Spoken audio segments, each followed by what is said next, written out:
உங்கள் எல்லாருக்கும் ஆங்கிலம் கற்றுக்கணும்னு ஆர்வமாக இருக்குல்ல? அப்போ நீங்கள் என்ன கற்றுக்கணும் முதல்ல? Pillars of English grammar. அதுக்கு தான் இன்னொரு பேர் என்னென்னா எலமெண்ட்ஸ் ஆஃப் இங்கிலீஷ் கிராமர். அது தெரிஞ்சதுன்னா உங்களுக்கு வந்து உள்ள பயம் போயிடும். ஏன்னா நிறையா தெரிஞ்சால் ஈஸியாக பேசலாம் இல்லைங்களா? கூச்சமே இருக்காது. இப்போ எப்படி தமிழில் நமக்கு வந்து ஏகப்பட்ட வார்த்தைகள் தெரியும் போது அழகாக சொற்பொழிவுலாம் கொடுப்பாங்க போவாங்க. அதேமாதிரி ஆங்கிலத்திலையும் நம்ம கொடுக்கலாம்.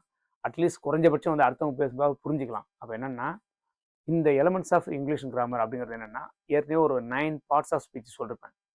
அதெல்லாம் கற்றுக்கிட்டிங்கன்னா அடுத்தது வந்து சப்ஜெக்ட் வேர்ப் ஆப்ஜெக்ட் அப்படிங்கிறது எப்படி சென்டென்ஸை ஃபார்ம் பண்ணுறது, இது ரொம்ப முக்கியமானது சரிங்களா? அப்போ வந்து சப்ஜெக்ட்னா எங்கே இருக்கணும், வேர்ப்னா எங்கே இருக்கணும், ஆப்ஜெக்ட்னா எங்கே இருக்கணும் அப்படிங்கிறது முக்கியமானது. இது தெரிஞ்சால் தான் சென்டென்ஸ் ஃபார்ம் பண்ண முடியும். சென்டென்ஸ் ஃபார்ம் பண்ணும்போது simple sentence, compound sentence, complex sentence அதுமாரி நிறையா இருக்குது.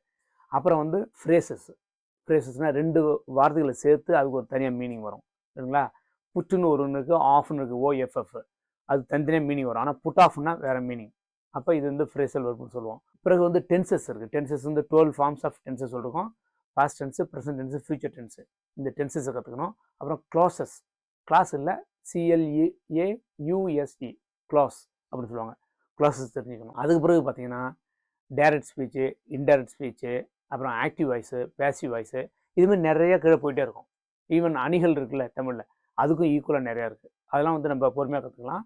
இந்த முக்கியமான விஷயங்கள் நீங்கள் வந்து தெரிஞ்சுக்கிட்டிங்கன்னா அழகாக இங்கிலீஷ் எழுதலாம், பேசலாம், கவலை இல்லாமல் இருக்கலாம், பயம் இல்லாமல் போகலாம். பயம் இருந்தாலும் வாங்க, கற்றுக்கிட்டு போங்க, துணிச்சலாக வெளில போய் பேசுங்க சரிங்களா? அதான் மெயின் ஆப்ஜெக்டிவ். நன்றி.